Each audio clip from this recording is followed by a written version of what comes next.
P T I نہیں جو ہے صرف الیکشن لڑنا تھا تو پھر ہم تو کہہ رہے تھے ہمیں آپ آنے دیں وہاں پہ اور لیڈر آف اپوزیشن ہمارا دیں.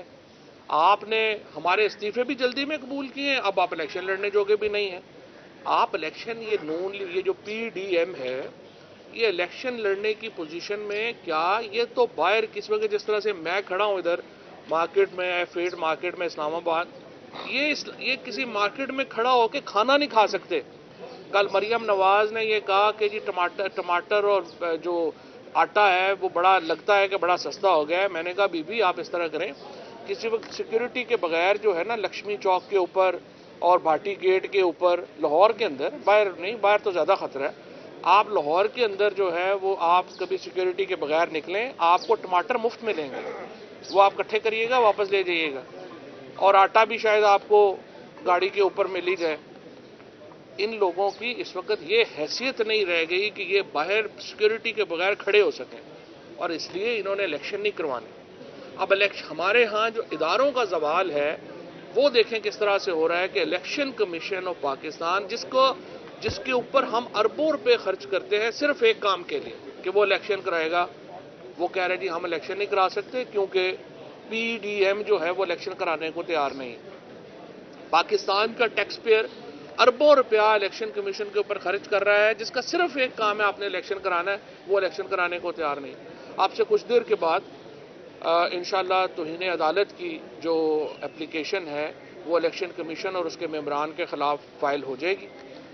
انہوں نے 2 دن ہو گئے ہیں ہائی کورٹ کا, لاہور ہائی کورٹ کا فیصلہ ابھی تک اس پر عمل درآمد جو ہے وہ نہیں کیا, اور ہائی کورٹ کے فیصلے میں یہ تھا کہ امیڈیٹلی کریں. آج رات تک اگر شیڈیول اناؤنس نہیں ہوتا تو ہم کانسٹیٹیوشن کی آئین کی وائلیشن میں چلے جائیں گے, کیونکہ 54 دن آپ کو چاہیے منیمم الیکشن کے شیڈیول اناؤنس کرنے کے لیے, اور 7 دن الیکشن کمیشن کو چاہیے اس سے پہلے ایک جاری کرنے میں اپنا نوٹیفیکیشن الیکشنز کا ڈیٹ کا. اور اگر ہم یہ 61 دن جو ہیں یہ پورے نہیں ہوتے ہیں تو پھر اس کا مطلب یہ ہے کہ آپ آئین کی وائلیشن میں ہیں, آئین کی خلاف ورزی میں. اب آئین کی اس وقت جو پاکستان میں ایک ہی ڈاکومنٹ ہے, ایک ہی دستاویز ہے جس کے اوپر پاکستان میں کنسنسس ہے, اور وہ پاکستان کا آئین ہے. اس کے اوپر شاہ احمد نورانی صاحب کے بھی دستخط ہیں, اس پہ فضل الرحمان صاحب کے والد صاحب مفتی محمود صاحب کے بھی دستخط ہیں. میں سیاستدانوں سے کہتا ہوں, نواز شریف صاحب تو خیر پیدے جنرل ضیاء الحق نے کے دور میں ہوئے تھے, اور یہ ذوالفقار علی بھٹو کے بھی ہیں, تو میں پی ڈی ایم میں بھی شامل جو جماعتیں ہیں ان کو کہتا ہوں کہ آپ خدا کا خوف کریں. پاکستان میں ایک ہی متفقہ دستاویز ہے جو پاکستان کا آئین ہے, آپ اس کو جو ہے وہ بالکل کاغذ کا ٹکڑا نہ بنا دیں. آپ نے نہ عدالت میں اسلام آباد میں عدالت نے کہا لوکل گورنمنٹ الیکشن کروائیں, آج آپ دیکھ لیں مہینہ ہو گیا ہائی کورٹ کے حکم پہ عمل درآمد نہیں ہوا.